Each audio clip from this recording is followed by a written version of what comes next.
guys, welcome back to my channel. If you hear people screaming outside,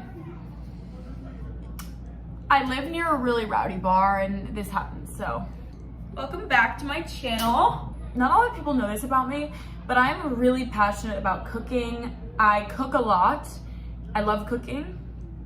I take it fairly seriously, and I grew up cooking for my family, cooking for my friends. I'm definitely the only person who can really cook in the family. The reason why I even wanted to start this channel was so I could share my recipes with you guys and just cook, and I literally haven't done that at all. Oh, also I have a hair mask in, so I've not done many cooking videos. I've incorporated my steak and my chicken, I think, in a pasta salad and my vlogs, but I haven't done a strictly cooking in the kitchen with Paige. So here we are. So if you follow me on Instagram, I have a few updates for you guys. So I have decided to go gluten-free. Also, if you watch my last vlog, I talked about that I'm trying to lose weight. So I am 5 pounds over what I like being, which is totally fine. It happens, especially when I'm drinking a lot, which I have been doing. So there's that, but there's also the fact that, completely unrelated to my weight, I have been so bloated. I would show you guys a picture of my stomach when it's really bad, but it's honestly offensive. My stomach's rock hard and it looks like I'm literally pregnant. And it's not just like, oh, I'm bloated, like, no, it's literally like absurd. Both my parents are doctors and I sent it to them and they were like, you need to get that checked out.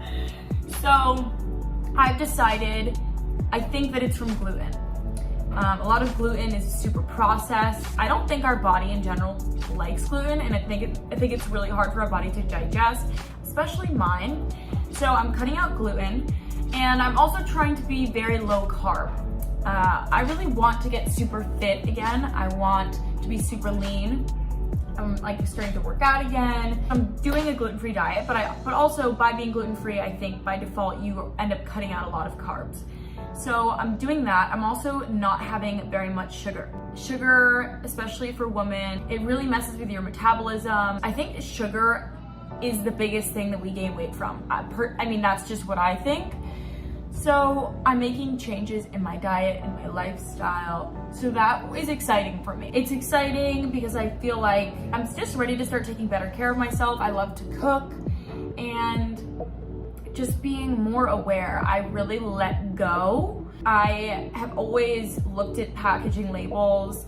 I've always been very conscious, and I just honestly haven't been for the past 6 months, and I can tell I'm not super comfortable, and just it's not a good feeling. So I'm getting back into things. So tonight for dinner, I'm gonna make something that I make.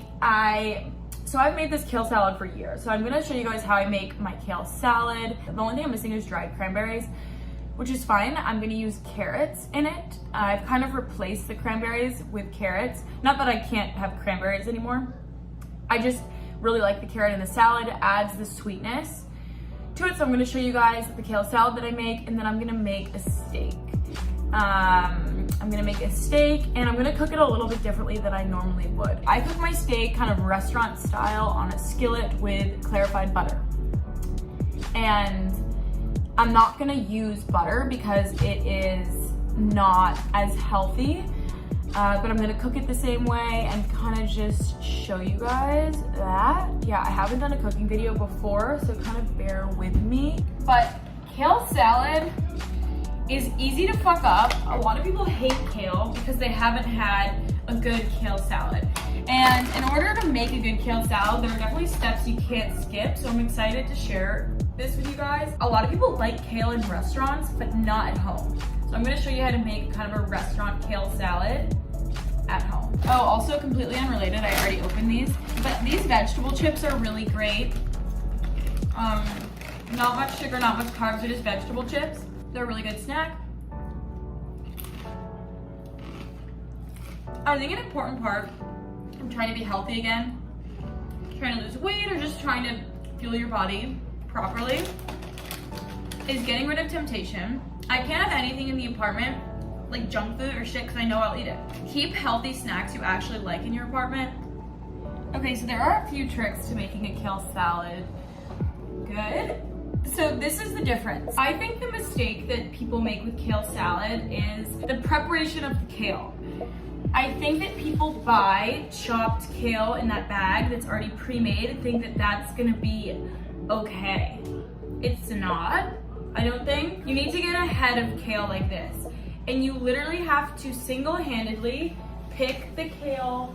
And the issue that I have with chopped kale that's pre-chopped already from Whole Foods or Trader Joe's or wherever you shop, they have them, is they leave in these stems. The stems are disgusting. So if you have something like this, you need to literally take a big bowl and really finely rip this apart off the stem in little pieces.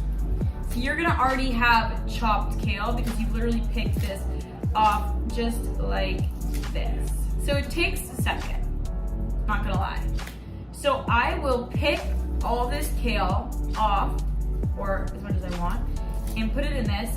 And then after all this, I will go in again and just pull it apart. I like my kale pretty finely chopped. So that is the first step. This is all I'm gonna do because it's just for me tonight. After I did that, again, I'm just gonna go in and kind of just pull all of this apart even more. So I'll tell you guys about the next step, which I think is equally as important. I am really into salad dressings. I make all my own salad dressings. And I think with a kale salad, it's super important, your dressing. So what I do is before I even do the dressing, I will put olive oil on the kale and I will massage it. Depends on how much time I have, but I really like doing that. It's a very important part of this. And when I make my salad dressing, I actually don't put olive oil because it's already all over the kale. So I'll show you guys that too. So I'm just gonna take olive oil and I don't go crazy, just kind of like that. I don't have exact measurements for any of this, which might be unfortunate for some people. But so then I just take my hand and I massage it, I guess. So I will just take a handful and just squeeze it. If I didn't do this step, the salad would be shit. So don't forget this part. After this, I'm just gonna let it sit. I'm gonna start the steak, and right before I have dinner, or if I'm serving, I do the dressing last. But this salad that I make, I mean, obviously I throw in different things depending on what I have, but it's really a dressing, kale focused salad. I don't love adding too much. I really think that when you have a really good dressing and you have well chopped, soft kale, you don't need a ton of stuff in the salad. Carrots are really nice in it, but I don't add too much to this salad. You guys watched my favorites video for last month. I mentioned this pan. This is what I cook meat on, and this is what I'm gonna cook the steak on tonight. The most important part of cooking meat in general, across the board, whether or not you're making steak, chicken, anything, it is so important to cook at a very high temperature. The goal with steak, especially made on a stove at home, is to get your pan really hot, because you want it to be more rare on the inside and kind of crispy, nicely done on the outside. And I think that a lot of people don't know how to cook a steak at home, so I hope this is helpful. So my best steak I make is a bone-in ribeye with ghee, and it's just covered in this clarified butter, and it's so crispy and so good. It's like this rosemary garlic thing. I'm not doing that today. I will still have that. I mean, I'm on a kind of diet now, and it's not that. I would still have that on my low carb diet, and I will still be eating that. I just am not going to tonight. During the week, I'm really trying to keep it super clean and healthy, not too much fat. So I got a really lean cut steak. It's a strip steak. I'll show you guys. It's an organic grass-fed beef. And so what I'll do is I'll put olive oil in, and then I'll just take a paper towel and kind of spread it over everything. So there's not just like too much excess oil. And then I'm going to turn this on high, get this hot and I'm gonna season my steak. So here we have it. I will probably not finish this whole steak tonight, but this is a grass-fed beef steak, no antibiotics, no growth hormones, all good stuff. So I love this company. I'll bring you guys over here to season the steak. I'm gonna get salt, pepper, and then I'm gonna get garlic powder, and that is all I use on my steaks. Sometimes, obviously I said I'll use fresh garlic and rosemary, but that's not what I'm doing today. A good amount of salt, pepper on both sides, and then a lot of garlic powder.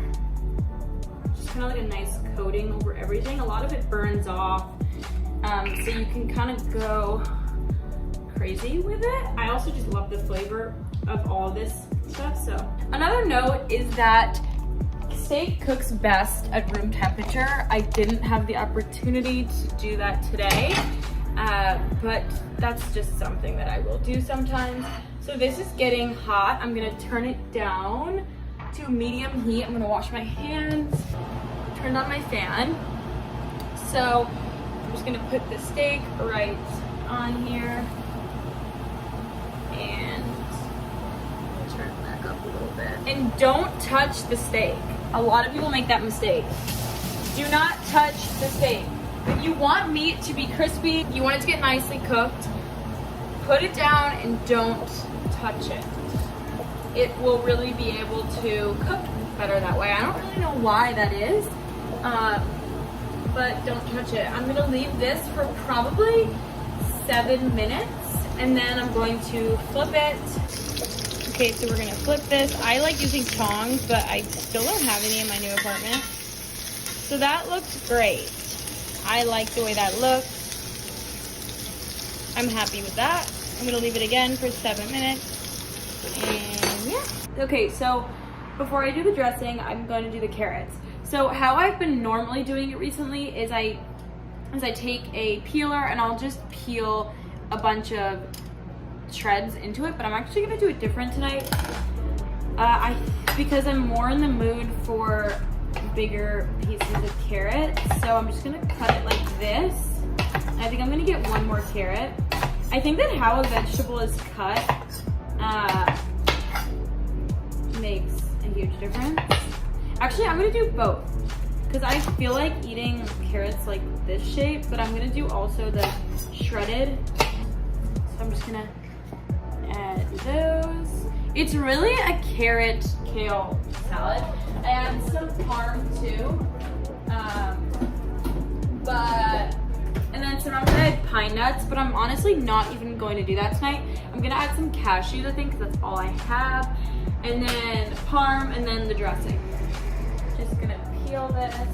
So just peel off the first layer that's kind of dirty. Okay, so I just take this like this. I mean, it's kind of tedious, but it works. Now let's make the dressing. Okay, first take a lemon. Just gonna squeeze a whole lemon into a little glass or a bowl, just fishing out the seeds. So I have the lemon juice. I'm just gonna add some pepper, salt, a little bit of garlic powder, and then I'm gonna add a little bit of Dijon mustard, just a very small amount. And then just a little bit of honey. Again, I'm trying to be less sugar, so the smallest amount. And then just gonna mix it with a fork. And then put it all over the salad. And I really like to toss my salads with tongs, but apparently I don't have any, which is very weird. I might have left them at someone's house, but I really like tossing it with tongs, but we don't have that right now, so I'm just gonna use what I have. Tossing your salad is so important, like really thoroughly tossing it. There's nothing worse to me than a salad that comes untossed. It's literally the worst. So I really like to add hemp seeds to this salad, hemp hearts, but we don't have any. I don't know what happened to them. I think I might have thrown them out because I was worried I have a mouse problem. with getting into it, but I do have chia seeds, so I'm gonna sprinkle some chia seeds on top. And then I'm gonna add some parm. I was gonna add nuts, and I honestly usually do add nuts, but I don't think I want any tonight. So I think I'm gonna hold off. I like fresh parm better usually. I usually have a grater and I grate it, but I already had this parm and I'm leaving soon, so I thought I'd just use this. So I'll just kind of sprinkle this in. And then I will toss it again. Hemp hearts are so good in salad. Chia seeds will do too. I just like the texture, honestly. Okay guys, this is the finished product. I'm happy with it. And I always put A1 sauce on my steak. This is probably the most ratchet thing out of everything that I've mentioned. I just love A1 sauce, and it is what it is. Okay guys, that's all. I'm gonna have this huge thing of water. Yeah, that's all. I'm leaving on the 24th, my trip with Revolve. I'm really excited about that. I have so much to do before I leave, but that's okay. I'm just busy right now in my life in general, and it's good. Ooh, I just might need help soon. It's getting to a point where I'm overwhelmed. I love you guys. Thank you for watching. I hope you enjoyed this little cooking video.